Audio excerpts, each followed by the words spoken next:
Punjabi radio US ਸੁਣ ਰਹੇ ਸਾਰੇ ਸਰੋਤਿਆਂ ਨੂੰ ਬਲਵਿੰਦਰ ਕੌਰ ਵੱਲੋਂ ਪਿਆਰ ਭਰੀ ਸਤਿ ਸ਼੍ਰੀ ਅਕਾਲ। ਪ੍ਰੋਗਰਾਮ ਖਬਰ ਤੇ ਨਜ਼ਰ ਦੇ ਵਿੱਚ ਆਪਾਂ ਪੰਜਾਬ ਦੇ ਹਾਲਾਤਾਂ ਬਾਰੇ ਜਾਣਾਂਗੇ ਕਿ ਉੱਥੇ ਕੀ ਕੁਝ ਹੋ ਰਿਹਾ, ਜਿਹੜੀ ਇਹ ਬਿਮਾਰੀ ਫੈਲੀ ਆ ਉਸ ਦੇ ਬਾਬਤ ਕੁਝ ਖਬਰਾਂ ਤੇ ਨਜ਼ਰ ਮਾਰਾਂਗੇ।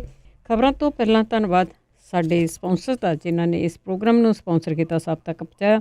ਖਾਲਸਾ ਇੰਸ਼ੋਰੈਂਸ ਏਜੰਸੀ ਸਾਨੂੰ ਜੇ 4082722500 ਹਰ ਇੱਕ ਤਰ੍ਹਾਂ ਦੀ ਇੰਸ਼ੋਰੈਂਸ ਕਰਦੇ ਨੇ। Gurdeep Singh Birdi, clover Satram Singh Shergill Salma, Jarnail Singh ਲਿਨਵੁੱਡ, Ranveer Singh Rana, baker sweet, Manjeet Singh ਦੀਵਾਨਾ ਪ੍ਰੈਜ਼ਨੋ, ਚਰਨਜੀਤ ਬਟਵਾਲ ਜੋ ਬਸਿਟੀ। ਬਹੁਤ ਬਹੁਤ ਧੰਨਵਾਦ ਕਰਦੇ ਹਾਂ। ਪ੍ਰੋਗਰਾਮਾਂ ਨੂੰ ਸਪਾਂਸਰ ਕਰਦੇ ਹੋ, ਸਭ ਤੱਕ ਪਹੁੰਚਾਉਂਦੇ ਸਾਡੇ ਨਾਲ ਜੁੜ ਚੁੱਕੇ ਨੇ। ਬਲਤੇਜ ਪੰਨੋਈ, ਸਤਿ ਸ਼੍ਰੀ ਅਕਾਲ, ਸਵਾਗਤ ਹੈ ਜੀ। ਧੰਨਵਾਦ ਜੀ। ਤੇ ਜੀ ਗੱਲ ਕਰਦੇ ਹਾਂ ਕਰਫਿਊ ਦੀ। ਕਰਫਿਊ ਲੱਗਾ ਆ ਕਿਉਂਕਿ ਲਾਕਡਾਊਨ ਕੀਤਾ ਗਿਆ ਤੇ ਉਸ ਦੀ ਉਲੰਘਣਾ ਵੀ ਜਾਰੀ ਆ ਤੇ ਜੁਰਮਾਨੇ ਵੀ ਹੋ ਰਹੇ ਆ।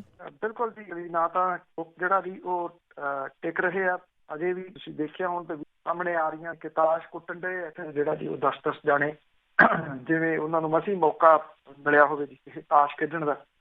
ਕਰਫਿਊ ਦੇ ਵਾਸਤੇ ਪੁਲਿਸ ਦੇ ਵੱਲੋਂ ਸਖਤੀ, ਮਿਲਵਰਤਨ, ਦੋਵੇਂ ਚੀਜ਼ਾਂ ਬਰਾਬਰ ਦੇ ਉੱਤੇ ਜਿਹੜਾ ਜੀ ਉਹ ਜਾਰੀ ਨੇ।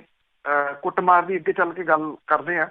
ਪੁਲਿਸ ਦੇ ਵੱਲੋਂ ਸੂਬੇ ਦੇ ਲੋਕ ਸੰਪਰਕ ਵਿਭਾਗ ਦੇ ਰਾਹੀਂ ਜਿਹੜੀਆਂ ਰਿਪੋਰਟਾਂ ਨੇ ਉਹਦੇ ਮੁਤਾਬਕ ਪਿੰਡਾਂ ਤੇ ਸ਼ਹਿਰਾਂ ਦੇ ਲੋਕਾਂ ਨੂੰ ਜਿਹੜੀਆਂ ਵਸਤਾਂ ਨੇ, ਉਹ ਰਾਸ਼ਨ ਵਗੈਰਾ, ਸਬਜ਼ੀਆਂ ਵਗੈਰਾ, ਉਹ ਮੁਹੱਈਆ ਕਰਾਉਣ ਲਈ ਡਿਊਟੀ ਜਿਹੜੀ ਹੈ ਜੀ ਉਹ ਲਾਈ ਗਈ ਆ, ਤਾਂ ਕਿ ਲੋਕ ਸਖਤੀ ਦੇ ਨਾਲ ਉਹਨਾਂ ਨੂੰ ਘਰਾਂ ਦੇ ਅੰਦਰ ਬੈਠਣ ਦੇ ਵਾਸਤੇ ਜਿਹੜਾ ਜੀ ਉਹ ਮਜਬੂਰ ਕਰਨਾ ਪਵੇ। ਪਰ ਕਰਫਿਊ ਦੇ ਤੀਜੇ ਦਿਨ 180 ਦੇ ਕਰੀਬ ਪਰਚੇ ਦਰਜ ਜਿਹੜੇ ਕੀਤੇ ਗਏ ਆ, ਔਰ 280 ਦੇ ਕਰੀਬ ਲੋਕਾਂ ਨੂੰ ਪਾਬੰਦੀਆਂ ਨਾ ਮੰਨਣ ਦੇ ਦੋਸ਼ਾਂ ਦੇ ਤਹਿਤ ਹਿਰਾਸਤ ਦੇ ਵਿੱਚ ਲਿਆ ਗਿਆ। ਧਾਰਾ 188 ਜਿਹੜੀ ਹੈ ਜੀ ਉਹ ਇਹਨਾਂ ਦੇ ਉੱਤੇ ਲੱਗਦੀ ਹੈ। ਇਹ ਜਿਹੜਾ ਹੈ ਇਹ ਨॉन ਅਵੇਲੇਬਲ ਹੈ ਜੀ, ਭਾਵ ਇਹਦੀ ਜ਼ਮਾਨਤ ਜਿਹੜੀ ਜੀ ਉਹ ਨਹੀਂ ਹੁੰਦੀ। ਸੋ ਲਗਾਤਾਰ ਲੋਕ ਜਿਹੜੇ ਨੇ ਜਿੱਥੇ ਉਹ ਇਹਨਾਂ ਕਰਫਿਊ ਦੀ ਉਲੰਘਣਾ ਜਿਹੜੀ ਕਰ ਰਹੇ ਆ, ਉਹਦੇ ਨਾਲ ਨਾਲ ਲੋਕਾਂ ਨੂੰ ਮੁਸ਼ਕਲ ਵੀ ਜਿਹੜੀ ਹੈ ਜੀ ਉਹ ਆ ਰਹੀ ਹੈ।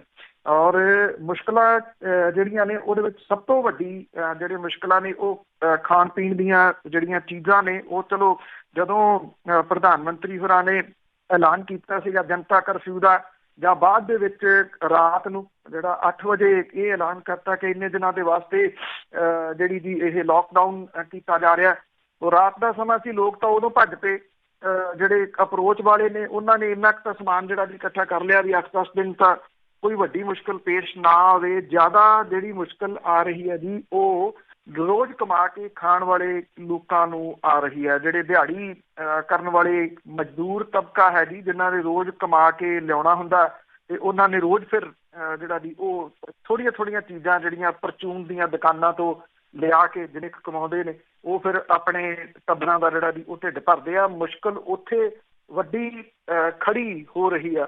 ਬਹੁਤ ਸਾਰੀਆਂ ਜਿਹੜੀਆਂ ਸੰਸਥਾਵਾਂ ਨੇ ਉਹ ਨਿਤਰੀਆਂ ਹੋਈਆਂ ਮੈਦਾਨ ਦੇ ਵਿੱਚ ਵੀ, ਕਿ ਉਹ ਆਪੋ ਆਪਣੇ ਤੌਰ ਦੇ ਉੱਤੇ ਜਿੰਨੀ ਕੁ ਕੋਸ਼ਿਸ਼ ਆ ਜੀ ਉਹ ਕਰ ਰਹੀਆਂ ਨੇ। ਛੋਟੀਆਂ ਚੀਜ਼ਾਂ ਕਈ ਜਿਹੜੀਆਂ ਉਹ ਸਾਹਮਣੇ ਆ ਰਹੀਆਂ ਨੇ, ਪਰ ਜਿਹੜੇ ਸਰਕਾਰੀ ਦਾਅਵੇ ਨੇ ਤੇ ਹਕੀਕਤਾਂ ਨੇ ਉਹਦੇ ਵਿੱਚ ਬਹੁਤ ਵੱਡਾ ਖੱਪਾ, ਉਹਦੇ ਵਿੱਚ ਬਹੁਤ ਵੱਡਾ ਫਰਕ ਹੈ।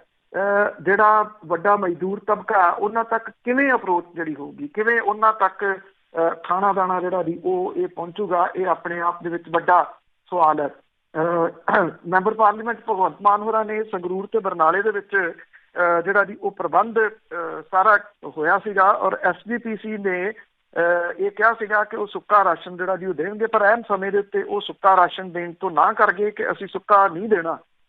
ਸਾਨੂੰ ਜਿਹੜੇ ਉਹ ਹੁਕਮ ਨਹੀਂ ਗਏ SGPC ਦੇ, ਤੇ ਜਿਹੜਾ ਪ੍ਰਸ਼ਾਸਨ ਹੈ ਜਿਹਨੇ ਅੱਗੋਂ ਵਰਤਾਉਣਾ ਸੀ ਉਹ ਕਹਿੰਦਾ ਕਿ ਪੱਕੀ ਹੋਈ ਜਿਹੜੀ ਚੀਜ਼ ਹੈ ਜੀ ਉਹ ਅਸੀਂ ਇਸ ਕਰਕੇ ਨਹੀਂ ਲਿਜਾ ਕੇ ਵੰਡਣੀ ਕਿ ਜੇ ਕੱਲ੍ਹ ਨੂੰ ਕੋਈ ਮੁਸ਼ਕਿਲ ਖੜੀ ਹੋ ਗਈ। ਮੁਸ਼ਕਿਲ ਇਉਂ ਖੜੀ ਹੋ ਗਈ ਕਿ ਜੇ ਉੱਥੇ ਬਣਾਉਣ ਵਾਲੇ ਨੂੰ ਕਿਸੇ ਨੂੰ ਜਿਹੜਾ ਜੀ ਇਹ ਕਰੋਨਾ ਵਾਇਰਸ ਪੀੜਤ ਹੋਇਆ ਤੇ ਅੱਗੇ ਜਿਹੜੀ ਪ੍ਰੋਬਲਮ ਖੜੀ ਹੋ ਸਕਦੀ ਹੈ, ਫਿਰ ਪੁੱਛਗਿੱਛ ਜਿਹੜੀ ਹੈ ਜੀ ਉਹ ਪ੍ਰਸ਼ਾਸਨ ਦੀ ਸ਼ੁਰੂ ਹੋ ਜਾਣੀ ਹੈ। ਇਸ ਕਰਕੇ ਉਹ ਬਣਿਆ ਹੋਇਆ ਜਿਹੜਾ ਰਾਸ਼ਨ ਆ ਜੀ ਉਹ ਦੇਣ ਦੇ ਵਾਸਤੇ ਤਿਆਰ ਨਹੀਂ, ਤੇ SGPC ਕਹਿੰਦੀ ਕਿ ਅਸੀਂ ਸੁੱਕਾ ਜਿਹੜਾ ਜੀ ਉਹ ਨਹੀਂ ਦੇਣਾ। ਇਹ ਵੀ ਸਕੀਮ ਜਿਹੜੀ ਸੀ ਉਹ ਫਿਰ ਕਿਸੇ ਸਿਰੇ ਨਹੀਂ ਚੜ੍ਹ ਸਕੀ। ਹਾਲਾਂਕਿ ਕੁਛ ਗੁਰਦੁਆਰੇ ਜਿਹੜੇ SG ਦੇ ਨਾਲ ਰਿਲੇਟਡ ਨਹੀਂ, ਉਹ ਜ਼ਿਆਦਾ ਕੰਮ ਇਸ ਵੇਲੇ ਜਿਹੜਾ ਜੀ ਉਹ ਕਰ ਰਹੇ ਆ, ਚਾਹੇ ਉਹ ਪਿੰਡਾਂ ਦੇ ਵਿੱਚ ਗੁਰਦੁਆਰੇ ਨੇ, ਚਾਹੇ ਉਹ ਕਸਬਿਆਂ ਦੇ ਵਿੱਚ ਜਿਹੜੇ ਜੀ ਉਹ ਗੁਰਦੁਆਰੇ ਨੇ, ਉੱਥੋਂ ਜਿਹੜਾ ਜ਼ਰੂਰ ਜਾ ਰਿਹਾ। ਪਰ ਉਹ ਜਿਹੜਾ ਰਾਸ਼ਨ ਹੈ ਉਹ ਕਿੰਨੇ ਕੁ ਦਿਨ ਚੱਲਣਾ, ਇਹ ਆਪਣੇ ਆਪ ਦੇ ਵਿੱਚ ਵੱਡਾ ਸਵਾਲ ਹੈ। ਜਿਹੜੀ ਲੁੱਟਮਾਰ ਹੈ ਪ੍ਰਾਈਸ ਵਾਈਜ਼, ਕੀਮਤਾਂ ਵਾਈਜ਼, ਉਹ ਵੀ ਜਿਹੜੀ ਉਹ ਸ਼ੁਰੂ ਹੋ ਗਈ ਹੋਈ ਆ, ਭਾਵ ਕਿ ਲੋਕਾਂ ਨੂੰ ਵੱਧ ਪੈਸੇ ਜਿਹੜੇ ਆ ਜੀ ਉਹ ਦੇਣੇ ਪੈ ਰਹੇ ਆ ਸਮਾਨ ਦੇ, ਚਾਹੇ ਉਹ ਸਬਜ਼ੀਆਂ ਨੇ ਤੇ ਚਾਹੇ ਉਹ ਜਿਹੜੀ ਗਰੋਸਰੀ ਦਾ ਦੂਸਰਾ ਸਮਾਨ ਹੈ। ਦਵਾਈਆਂ ਵਾਲੀਆਂ ਦੁਕਾਨਾਂ ਦੇ ਉੱਤੇ ਵੀ ਜਿਹੜੀ ਵੀ ਉਹ ਭੀੜ ਹੈ, ਔਰ ਕਿੰਨੇ ਕੁ ਉਹ ਡਿਲੀਵਰ ਕਰ ਸਕਦੇ ਆ, ਇਹ ਆਪਣੇ ਆਪ ਦੇ ਇੱਕ ਵੱਡਾ ਸਵਾਲ ਹੈ ਜੀ। ਬਿਲਕੁਲ ਜੀ, ਇੱਥੇ ਤਾਂ ਪ੍ਰਾਈਸ ਕਾਊਚਿੰਗ ਦਾ ਕੋਈ ਫਿਰ ਪੁੱਛ ਗਿੱਛ ਵੀ ਨਹੀਂ ਹੋਣੀ। ਤੇ ਅੱਗੇ ਪੰਜਾਬ ਦੇ ਵਿੱਚ ਮਰੀਜ਼ਾਂ ਦੀ ਜੇ ਗੱਲ ਕਰੀਏ ਤਾਂ ਗਿਣਤੀ ਦਿੱਤੀ ਹੋਈ। ਬਿਲਕੁਲ ਜੀ, ਜਿਹੜੇ ਪੰਜਾਬ ਦੇ ਵਿੱਚ ਮਰੀਜ਼ਾਂ ਦੀ ਗਿਣਤੀ ਜਿਹੜੀ ਦੀ ਉਹ ਵੱਧ ਰਹੀ ਆ, ਔਰ ਇੱਕ ਇਹਦੇ ਵਿੱਚ ਜਿਹੜੀ ਦੀ ਉਹ ਚੰਗੀ ਖਬਰ ਇਹ ਆ ਕਿ ਹੁਸ਼ਿਆਰਪੁਰ ਤੋਂ ਇੱਕ ਜਿਹੜਾ ਮਰੀਜ਼ ਸੀਗਾ ਉਹਦਾ ਹੁਣ ਜਿਹੜਾ ਟੈਸਟ ਆਇਆ ਜੀ, ਇਹ ਰਿਪੋਰਟ ਉਹਦੀ ਨੈਗੇਟਿਵ ਆਈ ਹੈ। ਦੂਸਰੀ ਜਿਹੜੀ ਹੈ ਜੀ ਉਹ ਵਾਇਰਸ ਤੋਂ ਠੀਕ ਹੋਣ ਵਾਲਾ ਇਹ ਪੰਜਾਬ ਦਾ 44 ਸਾਲਾਂ ਦਾ ਪਿੰਡ ਖਨੂਰ ਦਾ ਜਿਹੜਾ ਜੀ ਉਹ ਠੀਕ ਹੈ, ਇਹ ਇਟਲੀ ਤੋਂ ਆਇਆ ਸੀਗਾ, ਜਿਹਦੇ ਕਰਕੇ ਅੰਮ੍ਰਿਤਸਰ ਹਵਾਈ ਅੱਡੇ ਤੋਂ ਉਹਨੂੰ ਸਿੱਧਾ ਹਸਪੀਟਲ ਜਿਹੜਾ ਜੀ ਉਹ ਪਹੁੰਚਾਇਆ ਗਿਆ ਸੀਗਾ। ਔਰ ਉਹਦੇ ਰਿਪੋਰਟ ਜਿਹੜੀ ਜੀ ਉਹ ਪੋਜ਼ੀਟਿਵ ਆਈ ਸੀ ਪਹਿਲਾਂ, ਪਰ ਹੁਣ ਜਿਹੜਾ ਜੀ ਉਹਦੇ ਇਲਾਜ ਤੋਂ ਬਾਅਦ ਉਹਦੀ ਰਿਪੋਰਟ ਨੈਗੇਟਿਵ ਆਈ ਹੈ। ਔਰ 33 ਹੋ ਗਈ ਹੈ ਜੀ ਜਿਹੜੇ ਪ੍ਰਭਾਵਿਤ ਮਰੀਜ਼ਾਂ ਦੀ ਗਿਣਤੀ ਇੱਥੇ ਪੰਜਾਬ ਦੇ ਵਿੱਚ। ਔਰ ਸਿਹਤ ਵਿਭਾਗ ਦੇ ਵੱਲੋਂ ਜਿਹੜਾ ਜਾਰੀ ਬੁਲੇਟਿਨ ਹੈ ਉਹਦੇ ਮੁਤਾਬਕ 376 ਲੋਕਾਂ ਦੇ ਨਮੂਨਿਆਂ ਦੀ ਰਿਪੋਰਟ ਦਾ ਇੰਤਜ਼ਾਰ ਹੈ। ਔਰ ਵਿਭਾਗ ਦੇ ਅਧਿਕਾਰੀ ਇਹ ਵੀ ਕਹਿੰਦੇ ਆ ਕਿ 722 ਸੈਂਪਲ ਹੁਣ ਤੱਕ ਭੇਜੇ ਗਏ ਆ, 246 ਨੈਗੇਟਿਵ ਮਿਲੇ ਆ, 33 ਲੋਕ ਜਿਹੜੇ ਉਹ ਕਰੋਨਾ ਵਾਇਰਸ ਦੇ ਲੱਛਣ ਉਹਨਾਂ ਦੇ ਵਿੱਚ ਜਿਹੜੇ ਉਹ ਆਏ ਆ। ਜਿਹੜੇ 2 ਮਾਮਲੇ ਸਾਹਮਣੇ ਆਏ ਆ ਉਹਨਾਂ ਦੇ ਵਿੱਚ ਇੱਕ ਤਾਂ ਨਵਾਂ ਸ਼ਹਿਰ ਦੇ ਨਾਲ ਸੰਬੰਧਿਤ ਜਿਹੜਾ ਜੀ ਹੈ ਪਿੰਡ ਪਠਲਾਵਾ ਦਾ ਸਰਪੰਚ ਜਿਹੜਾ ਹਰਪਾਲ ਸਿੰਘ, ਜਿਹੜਾ ਕਿ ਖੁਦ ਇਸ ਕਰੋਨਾ ਵਾਇਰਸ ਦਾ ਮਰੀਜ਼ ਜਿਹੜਾ ਹੈ ਜੀ, ਉਹਦੀ ਮਾਤਾ ਹੈ ਪ੍ਰੀਤਮ ਕੌਰ, ਉਹਦੀ ਵੀ ਸੈਂਪਲ ਦੀ ਰਿਪੋਰਟ ਜਿਹੜੀ ਆ ਉਹ ਪੋਜ਼ੀਟਿਵ ਆਈ ਆ। ਦੋਵੇਂ ਜਣੇ ਬਾਕੀ ਪੀੜਤਾਂ ਸਣੇ ਸਿਵਲ ਹਸਪੀਟਲ ਦੀ ਮੈਡੀਕਲ ਟੀਮ ਦੀ ਨਿਗਰਾਨੀ ਦੇ ਹੇਠ ਨੇ। ਪਿੰਡ ਪਠਲਾਵਾ ਇਸ ਵੇਲੇ ਜਿਹੜਾ ਜੀ ਉਹ ਇਸ ਕਰਕੇ ਜਿਹੜਾ ਕੇਂਦਰ ਬਿੰਦੂ ਬਣਿਆ ਹੋਇਆ ਕਿ ਇੱਥੋਂ ਦਾ ਬਲਦੇਵ ਸਿੰਘ ਜਿਹੜਾ ਸੀਗਾ, ਜਿਹੜਾ ਇਟਲੀ ਤੋਂ ਹੋ ਕੇ ਆਇਆ ਸੀ, ਉਹਦੇ ਨਾਲ ਜਿਹੜੀ ਅੱਗੇ ਤੋਂ ਅੱਗੇ ਇਹ ਜਿਹੜੀ ਲਾਗ ਹੈ ਉਹ ਪਿੰਡ ਦੇ ਵਾਸਤੇ ਤੇ ਉਹਦੇ ਰਿਸ਼ਤੇਦਾਰਾਂ ਦੇ ਵਾਸਤੇ ਆਫਤ ਬਣ ਕੇ ਜਿਹੜੀ ਹੈ ਜੀ ਉਹ ਡਿੱਗੀ ਆ। ਬਲਦੇਵ ਸਿੰਘ ਜਿਹੜਾ ਹੋਲਾ ਮਹੱਲੇ ਦੇ ਉੱਤੇ ਵੀ ਜਾ ਕੇ ਆਇਆ ਸੀ। ਦੂਜੇ ਪਾਸੇ ਇਹ ਵੀ ਜਿਹੜਾ ਜੀ ਚੱਲੀ ਜਾ ਰਿਹਾ ਹੈ ਕਿ ਬਲਦੇਵ ਸਿੰਘ ਜਿਹੜਾ ਸੀਗਾ ਉਹ ਇੱਥੇ ਜਿਹੜਾ ਸੰਗਰੂਰ ਰੋਡ ਦੇ ਉੱਤੇ ਪਟਿਆਲੇ ਦੇ ਵਿੱਚ ਹੈ ਜੀ ਰਣਜੀਤ ਸਿੰਘ ਢੱਡਰੀਆਂ ਵਾਲਾ ਜਿਹੜਾ ਜੀ ਇੱਥੇ ਪਰਮੇਸ਼ਰ ਦਵਾਰ, ਉੱਥੇ ਵੀ ਦੀਵਾਨ ਦੇ ਵਿੱਚ ਗਿਆ ਸੀ। ਇਹ ਹਾਲਾਂਕਿ ਇਹਨਾਂ ਖਬਰਾਂ ਦੀ ਬਹੁਤੀ ਜਿਹੜੀ ਪੁਸ਼ਟੀ ਨਹੀਂ ਹੋ ਪਾ ਰਹੀ। ਜੇ ਉੱਥੇ ਗਿਆ ਸੀ ਤਾਂ ਉੱਥੇ ਵੀ ਰਸ਼ ਬਹੁਤ ਜ਼ਿਆਦਾ ਜਿਹੜਾ ਜੀ ਉਹ ਪੈਂਦਾ। ਹੁਣ ਇਹ ਨਹੀਂ ਪਤਾ ਕਿ ਉਹਦਾ ਇੰਪੈਕਟ ਜਿਹੜਾ ਜੀ ਉਹ ਕਿਹੋ ਜਿਹਾ ਨਿਕਲੂਗਾ।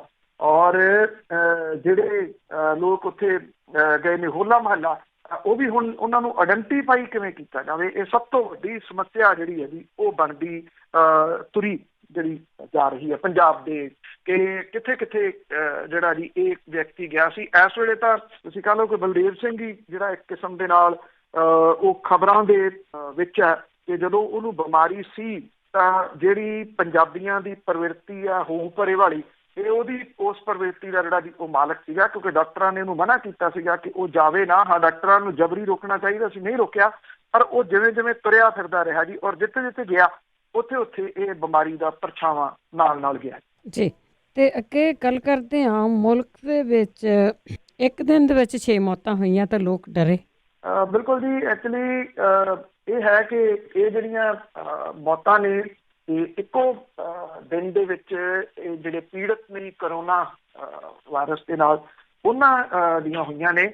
ਔਰ ਜਿਹੜੇ ਲੋਕ ਨੇ ਬਿਨਾਂ ਕਿਸੇ ਸ਼ੱਕ ਦੇ ਜੀ ਉਹਨਾਂ ਦੇ ਵਿੱਚ ਡਰ ਤਾਂ ਜਿਹੜਾ ਵੱਡਾ ਉਹ ਪਾਇਆ ਜਾ ਰਿਹਾ। ਔਰ ਕੱਲ ਦੇ ਵਿੱਚ 6 ਮੌਤਾਂ ਜਿਹੜੀਆਂ ਦੀ ਉਹ ਹੋਈਆਂ ਨੇ। ਔਰ ਇਹ 6 ਮੌਤਾਂ ਵੱਖ-ਵੱਖ ਸੂਬਿਆਂ ਦੇ ਵਿੱਚ ਜਿਹੜੀਆਂ ਹੋਈਆਂ ਨੇ। ਔਰ ਕਰੋਨਾ ਪੀੜਤ ਜਿਹੜੇ ਨੇ ਜੀ ਉਹਨਾਂ ਦੀ ਗਿਣਤੀ ਵੀ ਤੇਜ਼ੀ ਦੇ ਨਾਲ ਜਿਹੜੀ ਉਹ ਵੱਧ ਰਹੀ ਆ। ਜਿਹੜੇ ਅੰਤਰਰਾਸ਼ਟਰੀ ਵਿਗਿਆਨਕ ਨੇ ਉਹਨਾਂ ਦੀ ਟੀਮ ਜਿਹੜੀ ਉਹਦਾ ਇਹ ਦਾਅਵਾ ਕਿ ਜੇ ਇਹ ਰਫ਼ਤਾਰ ਰਹੀ ਤਾਂ ਮਈ ਦੇ ਅੱਧ ਤੱਕ 1 ਲੱਖ ਨੂੰ ਇਹ ਕ੍ਰਾਸ ਕਰ ਜੂਗੀ ਜੀ। ਜਿਹੜੇ ਮਰੀਜ਼ਾਂ ਦੀ। ਔਰ ਇਸ ਤਰ੍ਹਾਂ ਦੀ ਹਾਲਾਤ ਦੇ ਨਾਲ ਨਿਪਟਣ ਦੇ ਵਾਸਤੇ ਭਾਰਤ ਦੇ ਮੌਜੂਦਾ ਮੈਡੀਕਲ ਇਨਫਰਾਸਟ੍ਰਕਚਰ ਔਰ ਮੈਡੀਕਲ ਜਿਹੜੇ ਹੈਗੇ ਨੇ ਦੀ ਉਪਕਰਨ ਉਹ ਬਹੁਤ ਨਹੀਂ ਗਏ। ਨੈਸ਼ਨਲ ਹੈਲਥ ਪ੍ਰੋਫਾਈਲ 2019 ਦੇ ਅੰਕੜੇ ਜਿਹੜੇ ਆ ਜੀ ਉਹ ਇਹ ਕਹਿੰਦੇ ਆ ਕਿ ਦੇਸ਼ ਦੇ ਵਿੱਚ 32,000 ਸਰਕਾਰੀ ਫੌਜੀ ਤੇ ਰੇਲਵੇ ਦੇ ਹਸਪਤਾਲ ਨੇ ਔਰ ਇਹਨਾਂ ਦੇ ਵਿੱਚ ਕਰੀਬ 4 ਲੱਖ ਬੈੱਡ ਨੇ। ਪ੍ਰਾਈਵੇਟ ਹਸਪਤਾਲਾਂ ਦੀ ਸੰਖਿਆ 70,000 ਦੇ ਕਰੀਬ ਆ। ਇਹਨਾਂ ਤੋਂ ਇਲਾਵਾ clinic, diagnostic centre, community centre ਵੀ ਨੇ। ਸਾਰੇ ਮਿਲਾ ਕੇ ਕਰੀਬ 10 ਲੱਖ ਬੈੱਡ ਬਣਦੇ ਆ। ਆਬਾਦੀ ਦੇ ਲਿਹਾਜ਼ ਦੇ ਨਾਲ ਵੇਖਿਆ ਜਾਵੇ ਤਾਂ ਭਾਰਤ ਦੇ ਵਿੱਚ ਕਰੀਬ 1700 ਲੋਕਾਂ ਦੇ ਪਿੱਛੇ ਇੱਕ ਬੈੱਡ ਹੈ। ICU ਤੇ ਵੈਂਟੀਲੇਟਰ ਦੀ ਜੇ ਸਥਿਤੀ ਵੇਖੀਏ ਤਾਂ ਉਹਦੇ ਵੀ ਹਾਲਾਤ ਜਿਹੜੇ ਵੀ ਬੜੇ ਪਤਲੇ ਨੇ। Indian society of critical care ਦੇ ਮੁਤਾਬਕ ਦੇਸ਼ ਭਰ ਦੇ ਵਿੱਚ ਕੋਈ 70,000 ICU ਬੈੱਡ ਹੈ, 40,000 ਵੈਂਟੀਲੇਟਰ ਮੌਜੂਦ ਹੈ ਔਰ ਇਹਦੇ ਵਿੱਚ ਸਿਰਫ 10% ਜਿਹੜੇ ਜੀ ਉਹ ਖਾਲੀ ਹੈ। ਕੋਰੋਨਾ ਦੇ ਨਾਲ ਨਿਪਟਣ ਦੇ ਵਾਸਤੇ ਭਾਰਤ ਨੂੰ ਅਗਲੇ 1 ਮਹੀਨੇ ਦੇ ਅੰਦਰ 50,000 ਵੈਂਟੀਲੇਟਰ ਤੇ ਹਸਪਤਾਲਾਂ ਦੇ ਵਿੱਚ 2 ਲੱਖ ਤੋਂ ਜ਼ਿਆਦਾ ਬੈੱਡ ਦੀ ਜ਼ਰੂਰਤ ਪੈ ਸਕਦੀ ਹੈ, ਜਦੋਂ ਕਿ ICU ਬੈੱਡ ਦੇ ਕਰੀਬ 70,000 ਜ਼ਰੂਰਤ ਜਿਹੜੀ ਉਹ ਪੈ ਸਕਦੀ ਹੈ। ਦੂਜੇ ਪਾਸੇ ਦੇਰ ਨਾਲ ਹੀ ਸਹੀ ਵੱਖੋ ਵੱਖਰੇ ਪੱਧਰਾਂ ਦੇ ਉੱਤੇ ਸਰਕਾਰ ਨੇ ਕੁਝ ਕੋਸ਼ਿਸ਼ਾਂ ਜਿਹੜੀਆਂ ਉਹ ਆਰੰਭੀਆਂ ਨੇ। ਜਿਹੜਾ ਇਹ ਕਿਹਾ ਜਾ ਰਿਹਾ ਕਿ ਜਿਵੇਂ ਉੱਤਰ ਪ੍ਰਦੇਸ਼ ਨੇ ਕੀਤਾ ਕਿ ਸਾਰੇ ਹਸਪਤਾਲਾਂ ਦੇ ਵਿੱਚ ਇੱਕ ਬਿਲਡਿੰਗ ਸਿਰਫ ਕੋਰੋਨਾ ਪੀੜਤਾਂ ਦੇ ਵਾਸਤੇ ਤਿਆਰ ਕਰਨ ਦੇ ਹੁਕਮ ਦਿੱਤੇ ਗਏ ਆ। ਦੇਖੋ ਅਜਿਹੀਆਂ ਬਿਲਡਿੰਗਾਂ ਤਾਂ ਇੱਥੇ ਪੰਜਾਬ ਦੇ ਵਿੱਚ ਵੀ ਤਿਆਰ ਹੋ ਗਈਆਂ, ਬੈੱਡ ਲਾ ਦਿੱਤੇ ਆ। ਹੁਣ ਬੈੱਡ ਲਾ ਦੇਣੇ ਉੱਥੇ ਉਹ ਸਮੱਸਿਆ ਦਾ ਹੱਲ ਨਹੀਂ, ਕਿਉਂਕਿ ਇਹ ਕੋਈ ਹਰ ਪੀੜ ਥੋੜ੍ਹੀ ਤੁਸੀਂ ਕੱਢ ਕੇ ਲਿਆਉਣੇ ਆ ਕਿ ਪਾਣੀ ਦੇ ਵਿੱਚੋਂ ਲਿਆਂਦੇ ਕੱਢ ਕੇ ਤੇ ਉੱਥੇ ਤੁਸੀਂ ਰੱਖ ਦਿੱਤੇ। ਜਿਹੜਾ ਇਲਾਜ ਹੈ ਉਹ ਤੁਸੀਂ ਕਾਹਦੇ ਨਾਲ ਕਰਨਾ। ਜਿਹੜੇ ਵੈਂਟੀਲੇਟਰ ਨੇ, ਖਾਸ ਤੌਰ ਦੇ ਉੱਤੇ ਵੈਂਟੀਲੇਟਰ ਜਿਹੜਾ ਜੀ ਉਹ ਬਹੁਤ ਵੱਡੀ ਗਿਣਤੀ ਦੇ ਵਿੱਚ ਚਾਹੀਦੇ ਨੇ।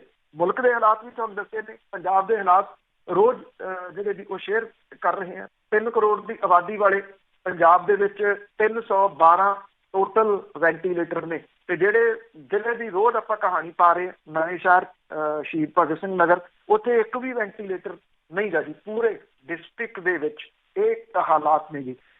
ਸਭ ਤੋਂ ਵੱਡਾ ਸਵਾਲ ਤੇ ਸਵਾਲਾਂ ਦਾ ਸਵਾਲ ਜਿਹੜਾ ਜੀ ਇਹ ਆ ਕਿ ਕਦੋਂ ਲੋਕ ਜਿਹੜੇ ਇਸ ਪ੍ਰਤੀ ਜਾਗਰੂਕ ਹੋਣਗੇ ਤੇ ਜਿਹੜੇ ਇਹ ਰਾਜਨੀਤਿਕ ਲੋਕ ਨੇ ਉਹਨਾਂ ਨੂੰ ਇਹਨਾਂ ਸਿਹਤ ਸੇਵਾਵਾਂ ਨੂੰ ਕਿਵੇਂ ਜਿਹੜਾ ਜੀ ਉਹ ਨਿਗਲ ਲਿਆ। ਵੱਖ-ਵੱਖ ਜਿਹੜੀਆਂ ਸਰਕਾਰਾਂ ਆਈਆਂ ਉਹਨਾਂ ਨੇ ਇੱਥੇ ਡਿਸਪੈਂਸਰੀ ਸਿਸਟਮ ਤਹਿਸ ਨਹਿਸ ਕਰ ਦਿੱਤਾ। ਇੱਥੇ ਜਿਹੜੇ ਹਸਪੀਟਲ, ਸਰਕਾਰੀ ਹਸਪੀਟਲ ਸੀ, ਉਹ ਢਾਂਚੇ ਜਿਹੜੇ ਉਹ ਹਿਲਾ ਕੇ ਰੱਖ ਦਿੱਤੇ। ਲੋਕਾਂ ਨੇ ਇਸ ਪਾਸੇ ਵੱਲ ਨਾ ਧਿਆਨ ਦਿੱਤਾ, ਨਾ ਰਾਜਨੀਤਿਕ ਲੋਕਾਂ ਨੇ ਇਸ ਪਾਸੇ ਵੱਲ ਲੋਕਾਂ ਦਾ ਧਿਆਨ ਜਾਣ ਦਿੱਤਾ। ਉਹ ਲੋਕ ਮੁਫਤ ਦੀਆਂ ਸੇਵਾਵਾਂ ਦੇ ਉੱਤੇ ਉਲਝਾ ਦਿੱਤੇ ਗਏ। ਆਟਾ ਲਓ, ਦਾਲ ਲਓ, ਬਿਜਲੀ ਲਓ, ਪਾਣੀ ਲਓ, ਇੱਥੇ ਉਲਝਾਤੇ। ਲੋਕਾਂ ਨੂੰ ਇਹ ਚੇਤੇ ਹੀ ਨਾ ਆਉਣ ਦਿੱਤਾ ਕਿ ਜੇ ਮੁਸੀਬਤ ਪੈ ਗਈ ਤੇ ਸਭ ਤੋਂ ਵੱਧ ਜਿਹੜੀ ਜ਼ਰੂਰਤ ਹੈ ਉਹ ਹਸਪੀਟਲਾਂ ਦੀ ਤੇ ਉੱਥੇ ਪਏ ਇਕਵਿਪਮੈਂਟ ਦੀ ਹੈ। ਜਿਹਦੇ ਵੱਲ ਨਾ ਧਿਆਨ ਗਿਆ, ਅੱਗੋਂ ਜਾਊਗਾ ਜਾਂ ਨਹੀਂ ਜਾਊਗਾ, ਇਹ ਕੱਲ੍ਹ ਵਾਲੀਆਂ ਜਿਹੜੀਆਂ ਦੀ ਉਹ ਗੱਲਾਂ ਨੇ। ਪਤਾ ਨਹੀਂ ਲੋਕ ਜਿਹੜਾ ਦੀ ਇਸ ਮੌਜੂਦਾ ਭੀੜ ਵਾਲੇ ਸਮੇਂ ਤੋਂ ਇਹਦੇ ਸੰਬੰਧੀ ਕੁਝ ਸਿੱਖਣਗੇ ਜਾਂ ਨਹੀਂ ਜੀ। ਤੇ ਅੱਗੇ ਗੱਲ ਕਰਦੇ ਹਾਂ ਪੰਜਾਬ ਦੇ ਲੋਕਾਂ ਦੀ ਤਾਂ ਉਹਨਾਂ ਦੇ ਲੀਡਰਾਂ ਦੀ। ਹੁਣ ਮੁਸੀਬਤ ਆ ਤੇ ਇਸ ਮੌਕੇ ਪੰਜਾਬ ਦੇ ਮੰਤਰੀ ਲੋਕਾਂ ਤੋਂ ਦੂਰ ਹੈ। ਬਿਲਕੁਲ ਜੀ। ਦੇਖੋ ਜਿਹੜੀਆਂ ਦਲੀਲਾਂ ਨੇ ਉਹ ਦਲੀਲਾਂ ਨਹੀਂ ਮੰਨੀਆਂ ਜਿਹੜੀਆਂ ਜੀ ਉਹ ਜਾ ਸਕਦੀਆਂ।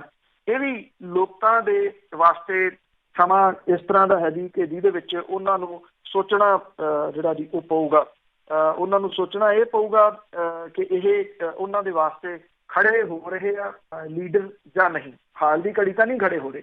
ਕੈਬਨਿਟ ਵਜ਼ੀਰ ਜਿਹੜੇ ਨੇ ਜੀ ਮੁਸੀਬਤ ਦੀ ਘੜੀ ਦੇ ਵਿੱਚ ਲੋਕਾਂ ਤੋਂ ਮੀਲਾਂ ਦੀ ਦੂਰੀ ਜਿਹੜੀ ਹੈ ਜੀ ਇਹਨਾਂ ਨੇ ਬਣਾ ਲਈ ਹੈ। ਪੰਜਾਬ ਦੇ ਵਿੱਚ ਇੱਕ ਤਾਂ ਕਰੋਨਾ ਵਾਇਰਸ ਦਾ ਡਰ, ਉੱਤੋਂ ਰੋਜ਼ਮर्रा ਦੀਆਂ ਲੋੜਾਂ ਜਿਹੜੀਆਂ ਲੋਕਾਂ ਦੇ ਵਾਸਤੇ ਪਰੇਸ਼ਾਨੀਆਂ ਤਾਂ ਜਿਹੜੀਆਂ ਦੀ ਉਹ ਖੜੀਆਂ ਹੋ ਰਹੀਆਂ ਨੇ। ਵਿਧਾਇਕ, MLA, ਵਜ਼ੀਰ ਜਿਹੜੇ ਜੀ ਉਹ ਕਿਤੇ ਨਜ਼ਰ ਨਹੀਂ ਪੈ ਰਹੇ। ਵੱਡਾ ਮਸਲਾ ਰਾਸ਼ਨ ਪਾਣੀ ਦਾ ਬਣ ਗਿਆ। ਕਰਫਿਊ ਦੀ ਤੰਦ ਦੇ ਵਿੱਚ ਫਸੇ ਲੋਕ ਜਿਹੜੇ ਜੀ ਉਹ ਢਿੱਡ ਦੀ ਉਲਝਣ ਜਿਹੜੀ ਹੈ ਜੀ ਉਹਨੂੰ ਕਿਵੇਂ ਠੀਕ ਕਰਨ। ਵਜ਼ੀਰ ਸਾਰੇ ਚੰਡੀਗੜ੍ਹ ਬੈਠੇ ਆ ਜੀ, ਹਲਕੇ ਦੇ ਲੋਕ ਫਰਿਆਦ ਕਿੱਥੇ ਕਰਨ। ਜਿਨ੍ਹਾਂ ਨੇ ਵੋਟਾਂ ਪਾਈਆਂ ਉਹ ਵਿਪਤਾ ਦੇ ਮੌਕੇ ਕਿਹਦੇ ਗੱਲ ਜਾ ਕੇ ਜਿਹੜਾ ਜੀ ਉਹ ਲੱਗਣ। 5 ਵਜ਼ੀਰਾਂ ਨੇ ਹਲਕੇ ਦੇ ਲੋਕਾਂ ਨੂੰ ਤਰਜੀਹ ਦਿੱਤੀ ਹੈ। ਤਕਨੀਕੀ ਸਿੱਖਿਆ ਮੰਤਰੀ ਚਰਨਜੀਤ ਚੰਨੀ ਇਸ ਗੱਲੋਂ ਜ਼ਰੂਰ ਨਿਕਲੇ ਆ ਜੀ ਕਿ ਉਹ ਆਪਣੇ ਹਲਕੇ ਚਮਕੌਰ ਸਾਹਿਬ ਦੇ ਲੋਕਾਂ ਨੂੰ ਮਿਲ ਰਹੇ ਆ ਔਰ ਉਹ ਇਹ ਕਹਿੰਦੇ ਆ ਕਿ ਉਹਨਾਂ ਦੀ ਜ਼ਮੀਰ ਨੇ ਇਜਾਜ਼ਤ ਨਹੀਂ ਦਿੱਤੀ ਕਿ ਉਹ ਇਸ ਔਖੀ ਘੜੀ ਦੇ ਵਿੱਚ ਚੰਡੀਗੜ੍ਹ ਜਿਹੜਾ ਜੀ ਉਹ ਬਹਿਣ। ਉਹ ਲਗਾਤਾਰ ਮੀਟਿੰਗਾਂ ਜੀ ਉਹ ਕਰ ਰਹੇ ਆ। ਵਿਧਾਇਕ ਰਾਣਾ ਗੁਰਜੀਤ ਆਪਣੇ ਹਲਕੇ ਕਪੂਰਥਲੇ ਦੇ ਵਿੱਚ ਮੌਜੂਦ ਨੇ। ਕੈਬਨਿਟ ਮੰਤਰੀ ਅਰੁਣਾ ਚੌਧਰੀ ਚੰਡੀਗੜ੍ਹ 'ਚ ਡੇਰਾ ਲਾਈ ਬੈਠੇ। ਇਹ ਆਫਤ ਤੋਂ ਬਾਅਦ ਉਹ ਇੱਕ ਵਾਰੀ ਵੀ ਆਪਣੇ ਹਲਕੇ ਦੇ ਵਿੱਚ ਨਹੀਂ ਗਏ। ਜਿਹੜੇ ਉਹਦੇ ਪਤੀ ਨੇ ਉਹ ਜਿਹੜਾ ਉੱਥੇ ਹਲਕੇ ਦੇ ਵਿੱਚ ਜ਼ਰੂਰ ਜਿਹੜਾ ਵੀ ਹੈਗੇ ਆ ਕਿ ਕਰਫਿਊ, ਉਹ ਕਹਿੰਦੇ ਕਿ ਜੇ ਹਲਕੇ ਦੇ ਵਿੱਚ ਗਏ, ਉਹਦਾ ਪਤੀ ਕਹਿੰਦਾ ਕਿ ਇਹ ਕਰਫਿਊ ਦੀ ਉਲੰਘਣਾ ਹੋ ਜੂਗੀ। ਸਮਝ ਨਹੀਂ ਆਉਂਦੀ ਮਤਲਬ ਕਿ ਏਡੇ ਕਾਨੂੰਨ ਦੇ ਪਾਲਕ ਜਿਹੜੇ ਦੀ ਹੋ ਗਏ। ਇਹ ਕਿਹਾ ਕਿ ਮਾਹੌਲ ਠੀਕ ਹੋਣ ਤੋਂ ਬਾਅਦ ਉਹ ਆਪਣੇ ਲੋਕਾਂ ਦੇ ਸੰਪਰਕ ਦੇ ਵਿੱਚ ਜਿਹੜਾ ਜੀ ਉਹ ਆਉਣਗੇ। ਹਾਂ ਕਹਿੰਦੇ ਕੋਈ ਨਹੀਂ, ਰਾਸ਼ਨ ਜਿਹੜਾ ਉਹ ਭੇਜ ਦਿਆਂਗੇ। ਕੈਬਨਿਟ ਮੰਤਰੀ ਸੁਖਵਿੰਦਰ ਸਿੰਘ ਸਰਕਾਰੀਆ ਤੇ ਸਹਿਕਾਰਤਾ ਮੰਤਰੀ ਸੁਖਜਿੰਦਰ ਸਿੰਘ ਰੰਧਾਵਾ ਆਪੋ ਆਪਣੇ ਹਲਕੇ ਤੋਂ ਦੂਰ ਚੰਡੀਗੜ੍ਹ ਦੇ ਵਿੱਚ ਬੈਠੇ ਆ। ਕੈਬਨਿਟ ਮੰਤਰੀ ਬਲਵੀਰ ਸਿੰਘ ਸਿੱਧੂ ਬਤੌਰ ਸਿਹਤ ਮੰਤਰੀ ਅਜੇ ਤੱਕ ਉਹਨਾਂ ਨੇ ਪੰਜਾਬ ਦਾ ਕੋਈ ਦੌਰਾ ਨਹੀਂ ਕੀਤਾ। ਬਲਵੀਰ ਸਿੰਘ ਸਿੱਧੂ ਹੋਰਾਂ ਨੇ ਤਾਂ ਆਪਣੇ ਘਰ ਦੇ ਬਾਹਰ ਲਿਖ ਕੇ ਚਿਪਕਾਇਆ ਹੋਇਆ ਕਿ ਮੈਨੂੰ ਕੋਈ ਮਿਲੇ ਨਾ, ਭਾਵ ਕਿ ਉਹ ਇਕਾਂਤਵਾਸ ਦੇ ਅੰਦਰ ਗਏ ਆ। ਅੰਦਰੋਂ ਬਿਆਨ ਜਿਹੜਾ ਜੀ ਉਹ ਛੱਡੀ ਜਾਂਦੇ ਆ। ਜੇ ਸਿਹਤ ਮੰਤਰੀ ਨਹੀਂ ਬਾਹਰ ਨਿਕਲ ਰਿਹਾ ਤੇ ਲੋਕਾਂ ਦੀ ਸਾਰ ਕਿਹਨੇ ਲੈਣੀ ਹੈ ਜੀ। ਮੁੱਖ ਮੰਤਰੀ ਕੈਪਟਨ ਅਮਰਿੰਦਰ ਸਿੰਘ ਹੋਰੀ ਆਪਣੇ ਫਾਰਮ ਹਾਊਸ ਸਿਸਵਾਂ 'ਚ ਬੈਠੇ ਆ। ਉਹਨਾਂ ਨੇ ਕੋਈ ਦੌਰਾ ਨਹੀਂ ਕੀਤਾ। ਉਹ ਇੱਕ ਦਿਨ ਵੀ ਦਫ਼ਤਰ ਨਹੀਂ ਆਏ। ਬਾਦਲ ਪਰਿਵਾਰ ਆਪਣੇ ਪਿੰਡ ਬਾਦਲ ਦੇ ਵਿੱਚ ਬੈਠਾ ਜੀ, ਉੱਥੋਂ ਨਹੀਂ ਉਹ ਨਿਕਲ ਰਿਹਾ ਜੀ। ਭਾਰਤ ਭੂਸ਼ਣ ਜਿਹੜੇ ਦੀ ਉਹ ਚੰਡੀਗੜ੍ਹ ਦੇ ਵਿੱਚ ਨੇ। ਗੁਰਪ੍ਰੀਤ ਕਾਂਗੜ ਜਿਹੜੇ ਦੀ ਉਹ ਚੰਡੀਗੜ੍ਹ ਦੇ ਵਿੱਚ ਨੇ ਜੀ। ਔਰ ਅਮਰਿੰਦਰ ਸਿੰਘ ਹੋਰਾਂ ਦੇ ਪੁਰਖਿਆਂ ਦਾ ਪਿੰਡ ਜਿਹੜਾ ਮਹਿਰਾਜ ਹੈ, ਉੱਥੇ ਜਿਹੜਾ ਜੀ ਕਿਸੇ ਨੂੰ ਕੋਈ ਜਿਹੜਾ ਜੀ ਉਹ ਪੁੱਛ ਨਹੀਂ ਰਿਹਾ। ਸਾਬਕਾ ਮੰਤਰੀ ਨਵਜੋਤ ਸਿੰਘ ਸਿੱਧੂ ਹੋਰੀ ਪੰਜਾਬ ਵਾਲਿਆਂ ਦੇ ਕਿਤੇ ਨੇੜੇ ਤੇੜੇ ਨਹੀਂ, ਉਹ ਆਪਣੀਆਂ ਵੀਡੀਓ ਦੀਆਂ ਜਾਰੀ ਕਰੀ ਜਾਂਦੇ ਆ ਜਿਨ੍ਹਾਂ ਦਾ ਪੰਜਾਬ ਦੀ ਮੌਜੂਦਾ ਮੁਸੀਬਤ ਦੇ ਨਾਲ, ਮੌਜੂਦਾ ਮੁਸ਼ਕਲ ਦੇ ਨਾਲ ਕੋਈ ਲੈਣਾ ਦੇਣਾ ਹੀ ਨਹੀਂ। ਚੰਡੀਗੜ੍ਹ ਦੇ ਵਿੱਚ ਬੈਠੇ ਜਿਹੜਾ ਵਿਧਾਇਕ ਕੁਲਬੀਰ ਜੀਰਾ ਜੀ, ਉਹ ਕਹਿੰਦਾ ਉਹ ਹਲਕੇ 'ਚ ਜਾਣਾ ਚਾਹੁੰਦਾ ਪਰ ਕਰਫਿਊ ਕਰਕੇ ਜਿਹੜਾ ਜੀ ਉਹ ਫਸ ਗਏ। ਭਲਾ ਇਹਨਾਂ ਦੇ ਜਿਹੜੀਆਂ ਢਾਂ ਕਰਦੀਆਂ ਜਿਹੜੀਆਂ ਗੱਡੀਆਂ ਨੇ, ਉਹਨਾਂ ਨੂੰ ਕਰਫਿਊ ਦੇ ਵਿੱਚ ਪੰਜਾਬ ਪੁਲਿਸ ਰੋਕੂਗੀ ਜੀ। ਪਰਮਿੰਦਰ ਪਿੰਕੀ ਜਿਹੜੇ ਵਿਧਾਇਕ ਨੇ, ਉਹ ਕਹਿੰਦੇ ਉਹ ਤਾਂ ਉਹ ਵੀ ਕਰਫਿਊ ਕਰਕੇ ਚੰਡੀਗੜ੍ਹ ਦੇ ਵਿੱਚ ਜਿਹੜੇ ਜੀ ਉਹ ਫਸੇ ਹੋਏ ਆ। ਸੁਖਪਾਲ ਭੁੱਲਰ, ਗੁਰਕੀਰਤ ਕੋਟਲੀ ਉਹ ਵੀ ਚੰਡੀਗੜ੍ਹ ਦੇ ਵਿੱਚ ਨੇ ਜੀ। ਵਿਰੋਧੀ ਧਿਰਾਂ ਦੀ ਗੈਰ ਹਾਜ਼ਰੀ 20 ਹਲਕਿਆਂ ਦੇ ਵਿੱਚ ਰੜਕ ਰਹੀ ਆ। ਸੰਸਦ ਦੇ ਮੈਂਬਰ ਭਗਵੰਤ ਮਾਨ ਹੋਰੀ ਵੀਡੀਓ ਦੇ ਰਾਹੀਂ ਜ਼ਰੂਰ ਜਿਹੜਾ ਜੀ ਲੋਕਾਂ ਦੇ ਨਾਲ ਮੁਖਾਤਬ ਹੋ ਰਹੇ ਆ, ਪਰ ਉਹ ਜਿਹੜਾ ਜੀ ਆਪਣੇ ਹਲਕੇ ਦੇ ਵਿੱਚ ਨਹੀਂ ਹੈਗੇ। ਮਨਪ੍ਰੀਤ ਬਾਦਲ ਜਿਹੜੇ ਨੇ ਉਹ ਬਠਿੰਡੇ ਦੇ ਵਿੱਚ ਪ੍ਰਸ਼ਾਸਨ ਦੇ ਨਾਲ ਉਹਨਾਂ ਨੇ ਮੀਟਿੰਗ ਜ਼ਰੂਰ ਜਿਹੜੀ ਕੀਤੀ ਆ। ਕੈਬਨਿਟ ਮੰਤਰੀ ਸੁੰਦਰ ਸ਼ਾਮ ਅਰੋੜਾ ਉਹ ਆਪਣੇ ਹਲਕੇ ਦੇ ਵਿੱਚ ਜਿਹੜਾ ਜੀ ਉਹ ਦਿਸ ਰਹੇ ਆ। ਵਿਜੇ ਇੰਦਰ ਸਿੰਗਲਾ ਜਿਹੜੇ ਸਿੱਖਿਆ ਮੰਤਰੀ ਨੇ, ਉਹ ਵੀ ਆਪਣੇ ਹਲਕੇ ਦੇ ਵਿੱਚ ਜਿਹੜਾ ਉਹ ਹੈਗੇ ਆ। OP ਸੋਨੀ ਅੰਮ੍ਰਿਤਸਰ ਦੇ ਵਿੱਚ ਹੈਗੇ ਨੇ। ਬਾਕੀ ਸਭ ਜਿਹੜੇ ਜੀ ਉਹ ਆਪੋ ਆਪਣੇ ਹਲਕਿਆਂ ਦੇ ਵਿੱਚ ਨਹੀਂ ਜਿਹੜਾ ਜੀ ਉਹ ਦਿਸ ਰਹੇ। ਇਹ ਮੁਸੀਬਤ ਹੈ, ਇਹ ਮਾੜਾ ਸਮਾਂ ਹੈ, ਲੰਘ ਜਾਣਾ। ਲੋਕ ਯਾਦ ਰੱਖਣ ਕਮ ਸੇ ਕਮ ਜਿਹੜਾ ਜੀ, ਜੇ ਲੋਕਾਂ ਵਿੱਚ ਮਾੜੀ ਮੋਟੀ ਵੀ ਜਿਹੜੀ ਜੀ ਉਹ ਹੋਈ ਤੇ ਮੁਸ਼ਕਲ ਦੇ ਮੌਕੇ ਦੇ ਉੱਤੇ ਕਿਹੜੇ ਲੋਕ ਉਹਨਾਂ ਦੇ ਨਾਲ ਨਹੀਂ ਸਨ ਖੜੇ ਹੋਏ। ਬਿਲਕੁਲ ਜੀ, ਲੋਕਾਂ ਨੂੰ ਯਾਦ ਰੱਖਣ ਦੀ ਗੱਲ ਹੈ। ਦੇਖੋ ਇੱਦਾਂ ਦੇ ਮੌਕੇ 'ਚ ਡਾਕਟਰ ਨਰਸਾਂ ਸਾਰੇ ਕੰਮ ਕਰ ਰਹੇ ਆ ਤੇ ਇਹਨਾਂ ਨੂੰ ਕੀ ਪੈਂਦਾ ਹੈਗਾ, ਪਰ ਗੱਲ ਤਾਂ ਕਿ ਲੋਕੀ ਭੁੱਲ ਜਾਂਦੇ ਆ। ਤੇ ਅੱਗੇ ਗੱਲ ਕਰਦੇ ਆ ਕਰਫਿਊ ਤੇ ਕਰੋਨਾ ਆ, ਇਹਨਾਂ ਨੇ ਠੇਕੇਦਾਰਾਂ ਦਾ ਨਸ਼ਾ ਲਾਇਆ। ਜੀ ਐਕਚੁਅਲੀ ਸ਼ਰਾਬ ਦਾ ਕਾਰੋਬਾਰ ਜਿਹੜਾ ਜੀ ਉਹਨੂੰ ਕਰੋਨਾ ਤੇ ਕਰਫਿਊ ਨੇ ਡੰਗ ਮਾਰਿਆ ਜੀ। ਔਰ ਇਸ ਆਫਤ ਦੇ ਕਰਕੇ, ਕਿਉਂਕਿ 31 ਮਾਰਚ ਆ ਰਿਹਾ ਜੀ ਬਹੁਤ ਨੇੜੇ, ਇਹਨਾਂ ਦਿਨਾਂ ਦੇ ਵਿੱਚ ਅਦਲਾ ਬਦਲੀ ਹੁੰਦੀ ਆ। ਕਾਰੋਬਾਰੀਆਂ ਨੂੰ, ਵੱਡਾ ਸ਼ਰਾਬ ਦੇ ਕਾਰੋਬਾਰੀਆਂ ਨੂੰ ਰਗੜਾ ਜਿਹੜਾ ਜੀ ਉਹ ਲੱਗਣ ਵਾਲਾ। ਆਬਕਾਰੀ ਵਿਭਾਗ ਜਿਹੜਾ ਜੀ ਉਹ ਆਪਣੇ ਜਾਲ 'ਚ ਫਸਿਆ ਹੋਇਆ। ਉਹਦਾ ਫਿਕਰ ਇਹ ਆ ਕਿ ਮੌਜੂਦਾ ਸਾਲ ਦੇ 5800 ਕਰੋੜ ਰੁਪਈਏ ਦੀ ਬਜਾਏ ਅਗਲੇ ਵਰੇ 6400 ਕਰੋੜ ਰੁਪਈਆ ਆਬਕਾਰੀ ਮਾਲੀਏ ਦੇ ਵਜੋਂ ਕਿਵੇਂ ਇਕੱਠਾ ਕੀਤਾ ਜਾਵੇ। ਸਰਕਾਰ ਨੇ ਇਸ ਵਾਰੀ ਜਿਹੜੀਆਂ ਆਪਣੀਆਂ ਪੰਚਾਇਤਾਂ ਬਣਾਈਆਂ ਸੀ ਕਾਂਗਰਸ ਦੀਆਂ, ਉਹਨਾਂ ਨੂੰ ਮਤੇ ਹੀ ਨਹੀਂ ਪਾਉਣ ਦਿੱਤੇ ਠੇਕੇ ਬੰਦ ਕਰਨ ਵਾਲੇ, ਕਿ ਵੱਧ ਤੋਂ ਵੱਧ ਮਾਲੀਆ ਇਕੱਠਾ ਕਰਨਾ। ਉਤੋਂ ਹੁਣ ਕਰੋਨਾ ਜਿਹੜਾ ਜੀ ਉਹ ਆ ਗਿਆ। ਰਾਜ ਦੇ ਵਿੱਚ ਸ਼ਰਾਬ ਦੇ ਸਮੁੱਚੇ ਪ੍ਰਚੂਨ ਵਿਕਰੀ ਦੇ ਕਾਰੋਬਾਰ ਦੇ ਕਰੀਬ 20% ਦੀ ਅਲਾਟਮੈਂਟ ਅਜੇ ਬਾਕੀ ਹੈ। ਮਾਰਚ ਠੇਕੇਦਾਰਾਂ ਦੇ ਵਿੱਤੀ ਸੈਸ਼ਨ ਦਾ ਆਖਰੀ ਮਹੀਨਾ ਹੈ ਜੀ, ਔਰ 22 ਮਾਰਚ ਤੋਂ ਜਾਰੀ ਕਰਫਿਊ ਨੇ ਸੈਸ਼ਨ ਦੇ ਜਿਹੜੇ ਠੇਕੇਦਾਰਾਂ ਜਿਹੜੇ 30 ਦਿਨ ਨੇ ਉਹ ਠੇਕੇਦਾਰਾਂ ਲਈ ਖਤਮ ਕਰਤੇ ਆ। ਠੇਕੇਦਾਰਾਂ ਨੇ 31 ਮਾਰਚ ਨੂੰ ਸਟਾਕ ਜਿਹੜਾ ਜੀ ਉਹ ਖਤਮ ਕਰਨਾ ਹੁੰਦਾ। ਇੰਨੇ ਦਿਨ ਸਾਲ ਭਰ ਦੇ ਕੋਟੇ ਤੋਂ ਬਚੀ ਸ਼ਰਾਬ ਦੇ ਰੇਟ ਘਟਾਏ ਜਾਂਦੇ ਆ, ਪਰ ਕਾਰੋਬਾਰੀਆਂ ਦਾ ਸਾਲ ਭਰ ਦੀ ਕਮਾਈ ਤੇ ਕਰਫਿਊ ਨੇ ਪਾਣੀ ਫੇਰਤਾ। ਮੁਸੀਬਤ ਇਹ ਹੈ ਜੀ ਕਿ ਜਿਨ੍ਹਾਂ ਠੇਕੇਦਾਰਾਂ ਦੇ ਕੋਲੇ ਅਗਲੇ ਸਾਲ ਕਾਰੋਬਾਰ ਨਹੀਂ, ਉਹ ਬਚੇ ਮਾਲ ਦਾ ਕੀ ਕਰਨਗੇ ਜੀ, ਜਿਹੜਾ ਕਿ ਉਹ ਚੁਕਾਉਂਦੇ ਆ ਇਹਨਾਂ ਦਿਨਾਂ ਦੇ ਵਿੱਚ। ਔਰ ਨਵੇਂ ਸਾਲ ਦੇ ਵਾਸਤੇ ਕਾਰੋਬਾਰ ਲੈ ਚੁੱਕੇ ਜਿਹੜੇ ਪੁਰਾਣੇ ਵਪਾਰੀਆਂ ਦੀ ਤਜਵੀਜ਼ ਹੈ ਕਿ ਜੇ ਆਬਕਾਰੀ ਵਿਭਾਗ ਪੁਰਾਣੇ ਮਾਲ ਨੂੰ ਨਵੇਂ ਸਾਲ ਦੇ ਵਿੱਚ ਵੇਚਣ ਦੀ ਇਜਾਜ਼ਤ ਦੇਵੇ ਤਾਂ ਠੀਕ ਰਹੂਗਾ। ਠੇਕੇਦਾਰ ਇਹ ਵੀ ਕਹਿੰਦੇ ਆ ਕਿ ਜਿਹੜੀ ਇਹ ਕਰੋਨਾ ਕੁਦਰਤੀ ਆਫਤ ਹੈ ਔਰ ਸਰਕਾਰ ਇਹਦੀ ਭਰਪਾਈ ਠੇਕੇਦਾਰਾਂ ਨੂੰ ਮੁਆਵਜ਼ਾ ਦੇ ਕੇ ਜਿਹੜਾ ਜੀ ਉਹ ਕਰੇ। ਹੁਣ ਨਵੇਂ ਕਾਰੋਬਾਰੀਆਂ ਦਾ 1 ਅਪ੍ਰੈਲ ਤੋਂ ਨਵਾਂ ਵਰ੍ਹਾ ਜਿਹੜਾ ਜੀ ਉਹ ਸ਼ੁਰੂ ਹੋਊਗਾ। ਜਿਹੜਾ ਲੋਕਡਾਊਨ ਹੈ ਉਹ ਅਪ੍ਰੈਲ ਦੇ ਪਹਿਲੇ 2 ਹਫ਼ਤੇ ਵੀ ਜਾਰੀ ਰਹਿਣਾ। ਠੇਕੇ ਭਾਵੇਂ ਬੰਦ ਰਹਿਣਗੇ ਪਰ ਲਾਇਸੈਂਸ ਫੀਸ ਦੀ ਕਿਸ਼ਤ ਜਿਹੜੀ ਆ ਉਹ ਠੇਕੇਦਾਰਾਂ ਨੂੰ ਭਰਨੀ ਪੈਣੀ ਹੈ।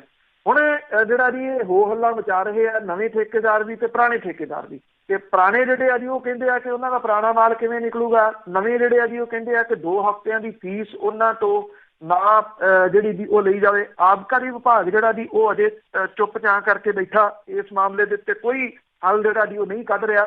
ਸਵਾਲ ਇਹ ਆ ਕਿ ਇਹ ਦਿਨ ਉਹ ਹੁੰਦੇ ਆ ਜਿਵੇਂ ਤੁਸੀਂ ਜ਼ਿਕਰ ਕੀਤਾ ਜੀ, ਉਹ ਸਹੀ ਆ ਕਿ ਜੇ ਡਾਕਟਰ ਉਹ ਵਿਚਾਰੇ ਆਪਣੇ ਪਰਿਵਾਰ ਦੇ ਮੈਂਬਰਾਂ ਨੂੰ ਨਹੀਂ ਮਿਲ ਰਹੇ, 24 ਘੰਟੇ ਜਿਹੜਾ ਜੀ ਉਹ ਕੰਮ ਕਰ ਰਹੇ ਆ, ਤੇ ਸਰਕਾਰਾਂ ਨੂੰ ਕੀ ਜਿਹੜਾ ਜੀ ਹੋਇਆ ਕਿ ਉਹ ਐਮਰਜੈਂਸੀ ਤੌਰ ਦੇ ਉੱਤੇ ਜਿਹੜੇ ਇਸ ਤਰ੍ਹਾਂ ਦੀਆਂ ਸਮੱਸਿਆਵਾਂ ਆ ਰਹੀਆਂ ਨੇ ਲੋਕਾਂ ਨੂੰ ਤੇ ਬਿਜ਼ਨਸਮੈਨਾਂ ਨੂੰ, ਉਹਨਾਂ ਦੇ ਵਾਸਤੇ ਉਹ ਹੱਲ ਜੇ ਹੁਣ ਬੈਠੇ ਵੀ ਚੰਡੀਗੜ੍ਹ ਨੇ, ਚੰਡੀਗੜ੍ਹ ਬਹਿ ਕੇ ਵੀ ਹੱਲ ਨਹੀਂ ਜਿਹੜਾ ਜੀ ਉਹ ਕਰ ਰਹੇ।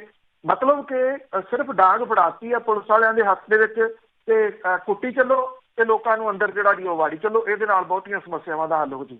ਲੋਕੀ ਫਿਰ ਵੀ ਨਹੀਂ ਨਾ ਸਮਝਦੇ, ਫਿਰ ਵੀ ਵੋਟਾਂ ਇਹਨਾਂ ਲੋਕਾਂ ਨੂੰ ਪਾ ਦਿੰਦੇ। ਤਾਂ ਅੱਗੇ ਗੱਲ ਕਰਦੇ ਹਾਂ, ਜਿਸ ਤਰ੍ਹਾਂ ਦੁਨੀਆ ਦੇ ਵਿੱਚ ਗੱਲ ਹੋ ਰਹੀ ਆ ਕਿ ਕਰੋਨਾ ਵਾਇਰਸ ਕਰਕੇ ਲੋਕਾਂ ਦੇ ਵਿੱਚ ਬਹੁਤ ਚੇਂਜ ਆਊਗੀ, ਤੇ ਆਪਾਂ ਗੱਲ ਕਰਦੇ ਹਾਂ ਪੰਜਾਬ ਦੀ। ਕੀ ਪੰਜਾਬ ਦੇ ਵਿੱਚ ਵੀ ਕੋਈ ਨਵਾਂ ਸਮਾਜ ਸਿਰਜਿਆ ਜਾਊਗਾ? ਦੇਖੋ ਇਹ ਨਹੀਂ ਪਤਾ ਕਿ ਕੱਲ ਨੂੰ ਕੀ ਜਿਹੜਾ ਜੀ ਉਹ ਹੁੰਦਾ, ਪਰ ਅੱਜ ਦੇ ਜਿਹੜੇ ਹਾਲਾਤ ਨੇ ਉਹ ਕੁਝ ਨਵੀਆਂ ਚੀਜ਼ਾਂ ਜਿਹੜੀਆਂ ਦੀ ਉਹ ਸਾਹਮਣੇ ਲੈ ਕੇ ਆ ਰਹੇ ਆ। ਇਹਦੇ ਵਿੱਚ ਕੋਈ ਜਿਹੜਾ ਜੀ ਉਹ ਸ਼ੱਕ ਨਹੀਂ। ਮੋਗਾ ਦਾ ਪਿੰਡ ਰਣਸੀਂਹ ਕਲਾਂ, ਉੱਥੇ ਉਹ ਸਮਾਜਵਾਦੀ ਰਾਹ ਦੇ ਉੱਤੇ ਚੱਲਿਆ ਜੀ। ਪਿੰਡ ਦੇ ਗਰੀਬਾਂ ਨੂੰ ਕੋਈ ਫਿਕਰ ਨਹੀਂ ਆ। ਰਣਸੀਂਹ ਕਲਾਂ ਵਾਲਿਆਂ ਨੂੰ ਪੰਚਾਇਤ ਜਿਹੜੀ ਆ ਉਹ ਅਮੀਰ ਘਰਾਂ ਦੇ ਵਿੱਚੋਂ ਰਾਸ਼ਨ ਲੈਂਦੀ ਆ, ਗਰੀਬ ਘਰਾਂ ਦੇ ਵਿੱਚ ਵੰਡ ਰਹੀ ਆ। ਦੇਖੋ ਅਜਿਹੀ ਮਿਸਾਲ ਬਹੁਤ ਘੱਟ ਮਿਲਦੀ ਆ। 50 ਗਰੀਬ ਘਰਾਂ ਨੂੰ ਰਾਸ਼ਨ ਦੀ ਕੋਈ ਤੋਟ ਨਹੀਂ ਹੈ ਜੀ ਇਸ ਪਿੰਡ ਦੇ ਵਿੱਚ। ਇਹਦੇ 'ਚ ਪੰਚਾਇਤ ਤੇ ਨੌਜਵਾਨ ਕਲੱਬ ਨੇ ਮੋਰਚਾ ਸੰਭਾਲਿਆ ਹੋਇਆ, ਬਿਨਾਂ ਕਿਸੇ ਸਖਤੀ ਤੋਂ। ਪੂਰਾ ਪਿੰਡ ਜ਼ਾਬਤੇ ਦੇ ਵਿੱਚ ਹੈ। ਮਹਿਲਾ ਸਰਪੰਚ ਹੈ ਇੱਥੋਂ ਦੀ ਕੁਲਦੀਪ ਕੌਰ, ਉਹਨੇ ਪਿੰਡ ਦੇ 20 ਨੌਜਵਾਨਾਂ ਦੀ ਟੀਮ ਬਣਾਈ ਹੈ। ਸਰਦੇ ਪੁੱਜਦੇ ਘਰਾਂ ਦੀ ਸ਼ਨਾਖਤ ਕੀਤੀ ਗਈ ਆ, ਜਿਨ੍ਹਾਂ ਦੇ ਵਿੱਚੋਂ ਟੀਮ ਸਮਾਨ ਇਕੱਠਾ ਕਰਦੀ ਹੈ। ਘਰ ਘਰ ਸਾਬਣ ਤੇ ਮਾਸਕ ਪਹਿਲਾਂ ਹੀ ਵੰਡੇ ਗਏ ਆ। ਰਣਸੀਂਹ ਕਲਾਂ ਦੀ 3200 ਦੇ ਕਰੀਬ ਆਬਾਦੀ ਆ, 525 ਘਰ ਹੈ। ਪਿੰਡਾਂ ਨੂੰ ਆਉਂਦੇ 7 ਰਾਹਾਂ ਦੇ ਉੱਤੇ ਪੰਚਾਇਤ ਠੀਕਰੀ ਪਹਿਰਾ ਲਾ ਰਹੀ ਹੈ। ਹਰ ਸੜਕ ਦੇ ਉੱਤੇ ਇੱਕ ਨੌਜਵਾਨ ਡਿਊਟੀ ਦਿੰਦਾ। ਜਿਹੜਾ ਪਿੰਡ ਦੇ ਵਿੱਚ ਆਉਂਦਾ ਜਾਂਦਾ ਉਹਦਾ ਪੂਰਾ ਰਿਕਾਰਡ ਰੱਖਿਆ ਜਾ ਰਿਹਾ। ਕਿਸੇ ਨੂੰ ਦਵਾਈ ਦੁੱਧ ਦੀ ਲੋੜ ਹੈ, ਪੰਚਾਇਤ ਘਰ ਘਰ ਪੁੱਜਦਾ ਕਰ ਰਹੀ ਹੈ। ਸਾਬਕਾ ਸਰਪੰਚ ਜਿਹੜਾ ਇੱਕ ਉਹ ਦੱਸਦਾ ਹੈ ਕਿ ਲੋੜ ਪੈਂਦੀ ਹੈ ਤੇ ਪਿੰਡ ਦੇ ਦਾਨੀ ਸੱਜਣਾ ਤੋਂ 11 ਲੱਖ ਰੁਪਏ ਇਕੱਠੇ ਕਰਕੇ ਸਰਕਾਰ ਨੂੰ ਵੀ ਭੇਜ ਦਿੱਤੇ ਜਾਣਗੇ। ਉਹ ਕਹਿੰਦੇ ਆਪਣਾ ਪਿੰਡ ਤਾਂ ਸੰਭਾਲਾਂਗੇ, ਜੋ ਸਰਕਾਰ ਦੇ ਪੱਲੇ ਕੁਝ ਨਹੀਂ ਹੈਗਾ ਤਾਂ ਅਸੀਂ ਉਹ ਵੀ ਦੇ ਦਾਂਗੇ। ਜਦੋਂ ਕਰਫਿਊ ਦੇ ਦੌਰਾਨ ਪੁਲਿਸ ਦੀ ਸਖਤੀ ਦਾ ਡੰਡਾ ਚੱਲ ਰਿਹਾ ਤਾਂ ਪੰਜਾਬ ਦੇ ਦਰਜਨਾਂ ਪਿੰਡ ਪਿਆਰ ਦੀ ਭਾਸ਼ਾ ਦੇ ਨਾਲ ਸੰਕਟ ਤੇ ਜਿਹੜਾ ਜੀ ਉਹ ਕਾਬੂ ਪਾ ਰਹੇ ਆ। ਸਮਾਜਵਾਦੀ ਨਕਸ਼ਾ ਵੀ ਵਾਹਿਆ ਜਾ ਰਿਹਾ ਜੀ। ਕਰੋਨਾ ਦੇ ਪਾੜੇ ਦੀ ਕੰਧ ਨੂੰ ਢਾਉਣਾ ਸ਼ੁਰੂ ਕੀਤਾ ਹੋਇਆ। ਬਰਨਾਲਾ ਜ਼ਿਲ੍ਹੇ ਦੇ ਪਿੰਡ ਜੈਮਲ ਸਿੰਘ ਵਾਲਾ ਸਾਬਕਾ ਫੌਜੀ ਸੁਖਦੀਪ ਸਿੰਘ ਸਰਪੰਚ ਹੈ, ਜਿਹਦੀ ਪ੍ਰਸ਼ਾਸਨ ਦਾਦ ਦਿੰਦਾ ਨਹੀਂ ਸਕਦਾ ਜੀ। ਪੰਚਾਇਤ ਤੋਂ ਬਿਨਾਂ ਹਰ ਮੈਦਾਨ ਫਤਿਹ ਗਰੁੱਪ ਤੇ ਆਰਮੀ ਕਲੱਬ ਜਿਹੜਾ ਜੀ ਉਹ ਪਿੰਡ ਦੇ ਵਿੱਚ ਪੱਤਾ ਵੀ ਨਹੀਂ ਫੜਕਣ ਦੇ ਰਹੇ। ਜੀਪ ਤੇ ਸਪੀਕਰ ਲਾ ਕੇ ਸਰਪੰਚ ਕਰੋਨਾ ਵਾਇਰਸ ਤੋਂ ਜਾਗਰੂਕ ਕਰ ਰਿਹਾ। ਪਿੰਡ ਦੇ ਲੋਕਾਂ ਨੂੰ ਸਵੇਰੇ 2 ਘੰਟੇ ਢਿੱਲ ਮਿਲਦੀ ਆ ਤਾਂ ਜੋ ਜਿਹੜਾ ਜੀ ਪਸ਼ੂਆਂ ਦੇ ਵਾਸਤੇ ਜਿਹੜਾ ਉਹ ਪੱਠੇ ਦੱਤੇ ਲਿਆ ਸਕਣ। ਸਰਪੰਚ ਇਹ ਕਹਿੰਦਾ ਕਿ ਹਰ ਤੀਜੇ ਦਿਨ ਪਿੰਡ ਨੂੰ ਜਿਹੜੇ ਕੀਟਾਣੂਆਂ ਤੋਂ ਬਚਾਓ ਦੇ ਵਾਸਤੇ ਛਿੜਕਾਅ ਕੀਤਾ ਜਾ ਰਿਹਾ। 2 ਗੱਡੀਆਂ ਐਮਰਜੈਂਸੀ ਵੀ ਤਿਆਰ ਨੇ। ਕਿਸੇ ਨੂੰ ਦਵਾਈ ਦੀ ਲੋੜ ਹੈ, ਕਿਸੇ ਨੂੰ ਰਾਸ਼ਨ ਪਾਣੀ ਦੀ ਲੋੜ ਹੈ। ਪਿੰਡ ਦੇ ਨੌਜਵਾਨਾਂ ਦੀ ਟੀਮ ਹੋਮ ਡਿਲੀਵਰੀ ਦਿੰਦੀ ਹੈ। ਔਰ ਪਿੰਡ ਦੇ 3 ਰਾਹਾਂ ਦੇ ਉੱਤੇ ਬੈਰੀਕੇਡ ਜਿਹੜੇ ਲਾਏ ਗਏ ਆ। ਕੋਈ ਰਿਸ਼ਤੇਦਾਰ ਬਾਹਰੀ ਵਿਅਕਤੀ ਪਿੰਡ ਦੇ ਵਿੱਚ ਦਾਖਲ ਨਹੀਂ ਹੋ ਸਕਦਾ। ਵਲੰਟੀਅਰਾਂ ਨੇ ਮਾਸਕ ਵੀ ਵੰਡੇ ਆ ਜਿਹੜੇ ਵੀ ਥਾਂ ਥਾਂ ਦੇ ਉੱਤੇ। ਪਟਿਆਲਾ ਡਿਸਟ੍ਰਿਕਟ ਦਾ ਪਿੰਡ ਹੈ ਜੀ ਅਗੇਤਾ, ਇਹ ਵੀ ਚਰਚਾ ਦੇ ਵਿੱਚ ਹੈ। ਨੌਜਵਾਨ 3 ਸ਼ਿਫਟਾਂ ਦੇ ਵਿੱਚ ਠੀਕਰੀ ਪਹਿਰਾ ਦੇ ਰਹੇ ਆ। ਪਿੰਡ ਨੇ ਕਮੇਟੀ ਬਣਾ ਕੇ ਲੋਕਾਂ ਤੋਂ ਫੰਡ ਇਕੱਠਾ ਕੀਤਾ। ਪੂਰੇ ਪਿੰਡ ਦਾ ਬੁੱਤਾ ਇਸ ਫੰਡ ਦੇ ਨਾਲ ਸਾਰਿਆ ਜਾ ਰਿਹਾ। ਇਸ ਜ਼ਿਲ੍ਹੇ ਦੇ ਪਿੰਡ ਖਨੌੜਾ ਦੇ ਜਿਹੜਾ ਸਰਪੰਚ ਹੈ ਗੁਰਦੀਪ ਕੌਰ ਜਿਹੜੀ ਹੈ ਜੀ ਸਰਪੰਚ, ਉਹਨੇ ਸਪੈਸ਼ਲ ਡਾਕਟਰ ਹਾਇਰ ਕੀਤਾ ਹੈ ਔਰ ਲੋਕਾਂ ਨੂੰ ਕੋਈ ਮੁਸ਼ਕਲ ਨਾ ਆਵੇ। ਉਹ ਨਿੱਜੀ ਤੌਰ ਦੇ ਉੱਤੇ ਰਾਸ਼ਨ ਘਰ ਘਰ ਜਿਹੜਾ ਦੇ ਰਹੇ। ਲੁਧਿਆਣੇ ਜ਼ਿਲ੍ਹੇ ਦਾ ਪਿੰਡ ਦਬੁਰਜੀ ਹੈ, ਉਹਦੇ 'ਚ ਪੰਚਾਇਤ ਨੇ ਆਪ ਮਾਸਕ ਬਣਾ ਕੇ ਵੰਡੇ ਆ। ਕੀਟਾਣੂ ਰਹਿਤ ਪਿੰਡ ਬਣਾਉਣ ਦੇ ਵਾਸਤੇ ਛਿੜਕਾਅ ਕੀਤਾ ਜਾ ਰਿਹਾ ਹੈ। ਇਹ ਕਿਹਾ ਜਾ ਰਿਹਾ ਕਿ ਪੂਰਾ ਪਿੰਡ ਜ਼ਾਬਤੇ ਦੇ ਵਿੱਚ ਹੈ। ਹਰ ਤਰ੍ਹਾਂ ਦਾ ਪਰਹੇਜ਼ ਜਿਹੜਾ ਰੱਖ ਰਿਹਾ, ਠੀਕਰੀ ਪਹਿਰਾ ਲਾਇਆ ਹੋਇਆ। ਕੋਈ ਵਿਅਕਤੀ ਜਿਹੜਾ ਵੀ ਕਿਸੇ ਚੀਜ਼ ਦੀ ਉਲੰਘਣਾ ਨਹੀਂ ਜਿਹੜਾ ਕਰ ਰਿਹਾ। ਮਲੌਦ ਬਲਾਕ ਦਾ ਪਿੰਡ ਸਿਆੜ ਹੈ, ਇੱਥੋਂ ਦੀ ਪੰਚਾਇਤ ਵੀ ਜਿਹੜੀ ਪਿੱਛੇ ਨਹੀਂ ਗਈ। ਇੱਥੇ ਸਰਪੰਚ ਜਿਹੜੀ ਲਵਪ੍ਰੀਤ ਕੌਰ ਹੈ, ਉਹ ਆਪਣੇ ਪਰਿਵਾਰ ਦੇ ਵੱਲੋਂ ਉਹਨੇ ਰਾਸ਼ਨ ਦੇਣਾ ਜਿਹੜਾ ਜੀ ਉਹ ਸ਼ੁਰੂ ਕੀਤਾ ਹੋਇਆ। 250 ਪਰਿਵਾਰ ਨੇ ਜਿਨ੍ਹਾਂ ਨੂੰ ਉਹ ਰਾਸ਼ਨ ਦੇ ਰਹੇ ਆ। 800 ਮਾਸਕ ਜਿਹੜੇ ਨੇ ਉਹਨਾਂ ਨੇ ਵੰਡੇ ਨੇ ਜੀ। ਪਠਾਨਕੋਟ ਜ਼ਿਲ੍ਹੇ ਦੇ ਪਿੰਡ ਹਾੜਾ ਦੀ ਮਹਿਲਾ ਸਰਪੰਚ ਹੈ ਪੱਲਵੀ, ਉਹ ਵੀ ਆਪਣੇ ਪਰਿਵਾਰ ਦੇ ਨਾਲ ਰਲ ਕੇ ਮਾਸਕ ਤਿਆਰ ਕਰ ਰਹੀ ਹੈ ਤੇ ਲੋਕਾਂ ਨੂੰ ਜਿਹੜਾ ਜੀ ਉਹ ਵੰਡ ਰਹੀ ਹੈ। ਇਹਦੇ ਵਿੱਚ ਇੱਕ ਜਿਹੜਾ ਨਵੇਂ ਸਮਾਜ ਦੇ ਵਿੱਚ ਨਵਾਂ ਰੂਪ ਹੈ ਨਾ ਜੀ, ਉਹ ਇੱਕ ਦੋ ਚੀਜ਼ਾਂ ਦਾ ਜਿਹੜਾ ਜੀ ਉਹ ਧਿਆਨ ਮੰਗਦਾ। ਇੱਕ ਤਾਂ ਇਹ ਕਿ ਮੈਕਸੀਮਮ ਇਹਦੇ ਵਿੱਚ ਜਿਹੜਾ ਜੀ ਉਹ ਨੌਜਵਾਨ ਵਰਗ ਮੂਹਰੇ ਲੱਗਿਆ ਹੋਇਆ। ਉਹਦੇ ਵਿੱਚ ਪੇਸ਼ੈਂਸ, ਹਲੀਮੀ ਜਿਹੜੀ ਹੈ ਜੀ ਉਹ ਕਮਾਲ ਦੀ ਆ। ਦੂਸਰੀ ਗੱਲ ਇਹਦੇ ਵਿੱਚ ਅਹਿਮ ਇਹ ਆ ਕਿ ਇਹਦੇ ਵਿੱਚ ਔਰਤ ਜਿਹੜੀਆਂ ਸਰਪੰਚ ਨੇ ਉਹਨਾਂ ਦਾ ਰੋਲ ਜਿਹੜਾ ਜੀ ਉਹ ਬਹੁਤ ਸਲਾਹੁਣਯੋਗ ਹੈ। ਔਰ ਜਿੰਨਾ ਕੰਮ ਉਹ ਪਿੰਡਾਂ ਦੇ ਵਿੱਚ ਕਰ ਰਹੇ, ਕਾਸ਼ ਦੇ ਪਿੰਡਾਂ ਦੇ ਵਿੱਚ ਸਾਰੇ ਸਰਪੰਚ ਇਸ ਤਰੀਕੇ ਦੇ ਨਾਲ ਜਿਹੜਾ ਜੀ ਉਹ ਤੁਰ ਪੈਣ ਤਾਂ ਬਿਲਕੁਲ ਇੱਕ ਨਵੀਂ ਤਸਵੀਰ, ਇੱਕ ਨਵੇਂ ਸਮਾਜ ਵੱਲ ਨੂੰ ਪੰਜਾਬ ਜਿਹੜਾ ਜੀ ਉਹ ਤੁਰ ਸਕਦਾ, ਜਿਹੜਾ ਕਿ ਬਹੁਤੇ ਮਾਮਲਿਆਂ ਦੇ ਵਿੱਚ ਪਛੜ ਗਿਆ। ਪਰ ਉਹਦਾ ਇਹ ਜਿਹੜਾ ਪਛੜੇਵਾਂ ਹੈ ਉਹਨੂੰ ਸਹੀ ਕਿਵੇਂ ਕੀਤਾ ਜਾਵੇ, ਉਹਦੀ ਇੱਕ ਰਾਹ ਬਸੇਰਾ ਤਾਂ ਜਿਹੜਾ ਜੀ ਇਹ ਕੁਝ ਪਿੰਡ ਜਿਹੜੇ ਜੀ ਉਹ ਬਣ ਰਹੇ। ਬਿਲਕੁਲ ਜੀ, ਚੰਗੀ ਚੀਜ਼ ਨੂੰ ਅਡਾਪਟ ਕਰਨਾ ਚਾਹੀਦਾ, ਬਾਕੀਆਂ ਨੂੰ ਵੀ ਸੇਧ ਲੈਣੀ ਚਾਹੀਦੀ ਹੈ। ਇਹਨਾਂ ਤੋਂ ਅੱਗੇ ਗੱਲ ਕਰਦੇ ਹਾਂ, ਜਿਸ ਤਰ੍ਹਾਂ ਪਸ਼ੂਆਂ ਵਾਂਗ ਕੁੱਟ ਰਹੀ ਆ ਪੁਲਿਸ ਲੋਕਾਂ ਨੂੰ, ਉਹਨਾਂ ਦੀਆਂ ਵਧੀਕੀਆਂ ਦਾ ਮਾਮਲਾ ਹਾਈ ਕੋਰਟ ਦੇ ਵਿੱਚ ਪਹੁੰਚਾ। ਦੇਖੋ ਜਿਹੜੀ ਪਹਿਲੇ ਇੱਕ ਅੱਧਾ ਦਿਨ ਤਾਂ ਲੋਕਾਂ ਨੇ ਫੈਲਾਇਆ ਵੀ ਠੀਕ ਹੈ, ਲੋਕਾਂ ਨੂੰ ਜਿਹੜਾ ਕਰਫਿਊ ਦੀ ਪਾਲਣਾ ਕਰਨੀ ਚਾਹੀਦੀ ਆ ਔਰ ਪ੍ਰੋਪਰ ਹੋਣੀ ਚਾਹੀਦੀ ਆ। ਇਹਦੇ ਵਾਸਤੇ ਜੇ ਪੁਲਿਸ ਸਖਤੀ ਕਰ ਰਹੀ ਹੈ ਤਾਂ ਉਹ ਠੀਕ ਹੈ। ਤੁਸੀਂ ਇਹ ਕਹਿ ਲਓ ਕਿ ਜਿਹੜਾ ਪੁਲਿਸ ਦੀ ਤਾਰੀਫ ਵੀ ਹੋਈ ਤੇ ਉਹ ਜਿਵੇਂ ਉਹ ਖੂਨ ਲੱਗਣ ਵਾਲੀ ਗੱਲ ਹੁੰਦੀ ਹੈ ਜੀ, ਉਹ ਹੋ ਗਈ। ਫਿਰ ਪੁਲਿਸ ਜਿਹੜੀ ਜੀ ਉਹ ਆਪ ਹੀ ਵੀਡੀਓ ਬਣਾ ਕੇ ਆ ਜਿਹੜੀ ਟਿਕਟੌਕ ਹੈ ਨਾ, ਉਹਦੇ ਉੱਤੇ ਪਿੱਛੇ ਗਾਣੇ ਪਾ ਕੇ ਜਿਹੜਾ ਜੀ ਉਹ ਵਾਇਰਲ ਕਰਨਾ ਸ਼ੁਰੂ ਕਰਤਾ। ਫਿਰ ਉਹਦੇ ਨਾਲ ਹੋਇਆ ਇਹ ਕਿ ਜਿੱਥੇ ਪੈਂਦੀ ਪੈਣ ਦੇ ਜੀ, ਜਿਹੜਾ ਆ ਗਿਆ ਕਾਬੂ, ਉਹਨੂੰ ਬੁਰੇ ਤਰੀਕੇ ਦੇ ਨਾਲ ਕੁੱਟਿਆ ਗਿਆ। ਕਿਸੇ ਦੀ ਕੋਈ ਆਈਡੀ ਨਹੀਂ ਵੇਖੀ ਗਈ, ਕਿਸੇ ਦੀ ਕੋਈ ਮੁਸ਼ਕਲ ਨਹੀਂ ਜਿਹੜੀ ਜੀ ਉਹ ਵੇਖੀ ਗਈ। ਅੰਮ੍ਰਿਤਸਰ ਦੇ ਵਿੱਚ ਇੱਕ ਫਾਇਰ ਬ੍ਰਿਗੇਡ ਦਾ ਕਰਮਚਾਰੀ ਸੀਗਾ ਜੀ, ਉਹਨੂੰ ਬੁਰੇ ਤਰੀਕੇ ਦੇ ਨਾਲ ਕੁੱਟਿਆ ਗਿਆ। ਜਿੰਨੇ ਫਾਇਰ ਬ੍ਰਿਗੇਡ ਵਾਲੇ ਨੇ ਉਹਨਾਂ ਨੇ ਆਪਣੀਆਂ ਫਾਇਰ ਬ੍ਰਿਗੇਡ ਜਿਹੜੀਆਂ ਸੀਗੀਆਂ ਜੀ ਉਹ ਕੱਢ ਲਈਆਂ ਤੇ ਲਿਆ ਕੇ ਸੜਕਾਂ ਦੇ ਉੱਤੇ ਜਿਹੜੀਆਂ ਸੀਗੀਆਂ ਉਹ ਲਾਤੀਆਂ। ਜਿਹੜਾ ਇੱਥੇ ਥਾਣਾ ਹਕੀਮਾ ਗੇਟ ਹੈ, ਉਹਨੇ ਥਾਣੇ ਦੇ ਬਾਹਰ ਲਿਆ ਕੇ ਸਾਰੀਆਂ ਫਾਇਰ ਬ੍ਰਿਗੇਡ ਖੜੀਆਂ ਕਰਤੀਆਂ ਰੋਸ ਦੇ ਵਜੋਂ ਕਿ ਉਹਦੀ ਕੁੱਟਮਾਰ ਜਿਹੜੀ ਹੈ ਜੀ ਉਹ ਕਿਉਂ ਕੀਤੀ ਗਈ। ਪੁਲਿਸ ਨੇ ਇਸ ਮਾਮਲੇ ਦੇ ਉੱਤੇ ਕਿਸੇ ਨਾ ਕਿਸੇ ਤਰੀਕੇ ਨਾਲ ਯਤਨ ਜਿਹੜੇ ਜੀ ਕੀਤੇ, ਪਰ ਯਤਨ ਜਿਹੜੇ ਉਹ ਕਿਸੇ ਸਿਰੇ ਨਹੀਂ ਲੱਗ ਰਹੇ। ਵਿਭਾਗ ਕਹਿੰਦਾ ਕਿ ਜਿਨ੍ਹਾਂ ਨੇ ਕੁੱਟਿਆ ਪਹਿਲਾਂ ਉਹਨਾਂ ਨੂੰ ਮੁਅੱਤਲ ਕਰੋ, ਫਿਰ ਅਗਲੀ ਗੱਲ ਜਿਹੜੀ ਜੀ ਉਹ ਕਰਾਂਗੇ। ਉਧਰ ਮੋਗਾ ਦੇ ਨੇੜੇ ਪਿੰਡ ਪੈਂਦਾ ਜੀ, ਉੱਥੇ ਲੰਘ ਰਹੇ ਇੱਕ ਹੌਲਦਾਰ ਨੂੰ ਕਾਰ ਦੇ ਵਿੱਚੋਂ ਧੂ ਕੇ ਲੋਕਾਂ ਨੇ ਬਾਹਰ ਜਿਹੜਾ ਜੀ ਉਹ ਕੱਢ ਲਿਆ ਔਰ ਉਹਦੀ ਕਾਰ ਦੀ ਵੀ ਜਿਹੜੀ ਭੰਨ ਤੋੜ ਸੀ ਉਹ ਕੀਤੀ। ਇੱਕ ਜਿਹੜੇ ਕੁਝ ਪੁਲਿਸ ਅਧਿਕਾਰੀ ਸੀ ਉਹਨਾਂ ਨੇ ਪਿੰਡ ਦੇ ਵਿੱਚ ਇੱਕ ਘਰ ਦੇ ਉੱਤੇ ਹਮਲਾ ਜਿਹੜਾ ਜੀ ਕਰਤਾ। ਅੱਗੋਂ ਇੱਟਾਂ ਵੱਟੇ ਲੋਕਾਂ ਨੇ ਉੱਥੇ ਜਿਹੜੇ ਜੀ ਉਹ ਮਾਰੇ। ਇਹ ਸਾਰਾ ਜਿਹੜਾ ਮਾਮਲਾ ਸੀਗਾ ਜੀ ਇਹ ਹੁਣ ਚਰਚਾ ਦਾ ਵਿਸ਼ਾ ਤਾਂ ਬਣਿਆ। ਮੁੱਖ ਮੰਤਰੀ ਹੋਰਾਂ ਨੇ ਹਾਲਾਂਕਿ ਕੱਲ੍ਹ ਸ਼ਾਮੀ ਜਿਹੜੇ ਹੁਕਮ ਕੀਤੇ ਆ ਉਹਦੇ ਵਿੱਚ DGP ਨੂੰ ਇਹ ਗੱਲ ਕਹੀ ਹੈ ਕਿ ਉਹ ਇਸ ਗੱਲ ਦੀ ਗਰੰਟੀ ਬਣਾਉਣ ਕਿ ਪੁਲਿਸ ਜਿਹੜੀ ਆ ਉਹ ਏਦਾਂ ਲੋਕਾਂ ਦੇ ਉੱਤੇ ਧੱਕਾ ਨਹੀਂ ਕਰੂਗੀ। ਜੇ ਕੋਈ ਕਰਫਿਊ ਦੀ ਉਲੰਘਣਾ ਕਰਦਾ ਉਹਦੇ ਤੇ ਧਾਰਾ 188 ਦੇ ਤਹਿਤ ਪਰਚਾ ਦਿਓ, ਉਹਨੂੰ ਅੰਦਰ ਕਰੋ। ਕੁੱਟਣ ਦਾ ਹੱਕ ਜਿਹੜਾ ਜੀ ਉਹ ਨਹੀਂ ਹੈ। ਇਸ ਤਰੀਕੇ ਦੇ ਨਾਲ ਜਿਹੜਾ ਜੀ ਉਹ ਨਹੀਂ ਕੁੱਟਿਆ ਜਾ ਸਕਦਾ, ਇਹ ਅਣਮਨੁੱਖੀ ਹੈ। ਔਰ ਇਹ ਮਾਮਲਾ ਹੁਣ ਜਿਹੜਾ ਜੀ ਇਹ ਪਹੁੰਚ ਗਿਆ ਜੀ ਹਾਈ ਕੋਰਟ ਦੇ ਵਿੱਚ। ਚੀਫ ਜਸਟਿਸ ਨੂੰ ਚਿੱਠੀਆਂ ਜਿਹੜੀਆਂ ਜੀ ਕੁਝ ਵਕੀਲਾਂ ਨੇ ਵੱਖੋ ਵੱਖਰੇ ਤੌਰ ਦੇ ਉੱਤੇ ਜਿਹੜੀਆਂ ਉਹ ਲਿਖੀਆਂ ਨੇ।